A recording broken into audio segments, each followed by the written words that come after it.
இயற்கைக்கு நன்றி. நம்ம நன்றாக மழை பொழிந்து காவிரி பெருக்கெடுத்து தமிழ்நாட்டை தொட்டு கொண்டிருக்கிறது. இந்த நேரத்தில் பலரும் பல விஷயங்களை திட்டமிட்டிருந்தாலும் கூட மனிதர்களை வீழ்த்தி இயற்கை வென்றுவிட்டது. இயற்கைக்கு இந்த நேரத்தில் நன்றி. அப்ப நம்ம என்ன தெரிஞ்சுக்கணும்னா, எப்படிப்பட்ட பிரச்சனையும் இயற்கையாக அந்த மழைப்பொழிவு மூலமாக எப்படி சரியாகிறதோ, இந்த மழைப்பொழிவை அதிகப்படுத்தக்கூடிய காலநிலை மாற்றத்தை உள்வாங்கிய செயல் திட்டங்களை கொண்டு வரணுங்கிறத இந்த நேரத்தில் நம்ம புரிஞ்சுக்கணும். இந்த பட்ஜெட்டுக்கு பின்பு கல்வித்துறையில என்னென்ன மாதிரியான மாற்றங்கள் நீங்க எதிர்பார்க்கலாம்? அரசு பள்ளியை பொறுத்த வரைக்கும்ங்க, தற்போது இருக்கக்கூடிய அந்த இன்ஃப்ராஸ்ட்ரக்சரை மேம்படுத்தணும். கல்வித்துறையை நாம் மூன்றா பிரித்து பார்க்கிறோம். அதில் இருக்கக்கூடிய சிக்கல்களை, 1 மாணவர்கள், 2 ஆசிரியர்கள், 3 பள்ளிக்கூடங்கள். முதல்ல மாணவர்களுக்கு என்ன பிரச்சனை? ஊட்டச்சத்து பிரச்சனை.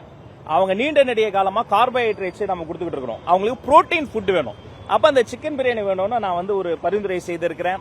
நல்ல பாதுகாப்பு வேணும். அதற்கு நல்ல சீருடை வேணும், தரமான சீருடை வேணும். இப்ப எங்க அண்ணன், எங்க அப்பாங்க காலத்துல இவங்கெல்லாம் இருக்கிறாங்க. அவங்க காலத்துல இருந்து இப்ப என்னுடைய காலம் வரைக்கும் அது ஒரு போர் அடிக்கக்கூடிய, பாதுகாப்பை முழுமையாக உறுதிப்படுத்தாத ஒரு சீருடையாக இன்னும் மேம்படுத்தணும். அந்த சீருடையினுடைய பட்டன் போற டைப்பா இருக்கு. யோசிச்சு பாருங்க, ஒரு ஸ்கர்ட்டை போட்டுக்கிட்டு என்னுடைய மாணவி சறுக்கு மரத்துல விளையாடுறது சுலபமா இருக்குமா? ஒரு ஜெர்சி போட்டு, ஒரு ஸ்போர்ட்ஸ்க்கான டி ஷர்ட்டையும் பேண்ட்டையும் ஷூவையும் போட்டு சறுக்கு விளையாடல ஒரு பெண் மாணவி விளையாட முடியுமா? அப்ப காலத்துக்கு ஏற்ற போல சீரியமாக இந்த மாணவர்கள் நலன் சார்ந்த பிரச்சனை ஒரு பக்கம். இன்னொரு பக்கம் ஆசிரியர்கள் நீண்ட நெடிய காலமா பாவாங்க, 18 வருஷம் 20 வருஷம் போராடுறவங்களா இருக்கிறாங்க. என்கிட்ட மனு தராங்க. எனக்கு வேதனையா இருக்கு. என்னங்க 20 வருஷமா இந்த பிரச்சனை தீரலன்னு கேட்கும்போது தீர்க்க யாருமே முன் வரல. அப்ப அந்த ஆல் யூனிட் மீட்டிங் வச்சு அதெல்லாம் நான் ஆவணப்படுத்தி இருக்கிறேன். 3வது இன்ஃப்ராஸ்ட்ரக்சர், பள்ளிக்கூடங்கள். அங்க கழிப்பறைகள் கட்டி கொடுக்கிறோம், ஆனா அது மெயின்டெனன்ஸ் பண்றதுக்கு ஆளே கிடையாது. அங்க வகுப்பறைகள் கட்டி தராங்க, ஆனா உலகத்துக்கு ஏற்ற மாதிரி ஸ்மார்ட்டா மாறல. அப்ப இந்த 3ஐயும் அடுத்தடுத்து வரக்கூடிய இடங்கள்ல, அடுத்தடுத்து வரக்கூடிய மாதங்கள்ல பகுப்பாய்வு செய்து சீராய்வு செய்து மேம்படுத்தணும். குறிப்பாக மாணவர்களுக்கு மருத்துவ பரிசோதனைகளை நாங்க முன்னெடுக்க போறோம். ஒரு டென்டல் செக்அப் பண்ணுகிற போது அந்த குழந்தைக்கு பல் எப்படி இருக்கு, சொத்த பல் இருக்கான்னு தெரியும். அந்த குழந்தை வேற ஏதாவது போதைப் பொருளை பயன்படுத்தினா அதோட செடிமெண்ட்ல தெரியும். பாக்கிக்கு யாராவது இன்ஃபுளுன்ஸ் குழந்தைக்கு கொடுத்திருந்தாங்கன்னா அதோட அந்த வாசத்துல தெரியும். கஷ்டமா ரொம்ப ரொம்ப மோசமான அந்த சப்ஸ்டன்ஸ் யூஸ் பண்ணியிருந்தா கூட அதோட செடிமெண்ட்ஸ்ல கண்டுபிடிச்சிட முடியும். அப்ப பீரியாடிக்கலான அந்த மருத்துவ பரிசோதனை மூலமாக நான் குழந்தைய ஒரு விக்டிமா தான் பார்ப்பேன். தவறான பாதையில ஒரு குழந்தை போறான், வன்முறையின் பாதையில போறானா அவனை நான் வில்லனைஸ் பண்ண மாட்டேன். யாரும் இன்ஃபுளுன்ஸ் பண்ணி இப்படி பண்றாங்க. அப்ப அந்த குழந்தைகளுக்கான மருத்துவ பரிசோதனை, உளவியல் பரிசோதனையும் முன்னெடுப்பதற்கான முயற்சிகள் தொடங்குது. அதற்கு என்ன வகையான இது எடுத்துங்க? ஏன்னா நிறைய சைக்காலஜிஸ்ட் வெஸ்டர்ன் கண்ட்ரீஸ்ல ஸ்கூல்ஸ்ல டிப்ளாய் பண்றாங்க.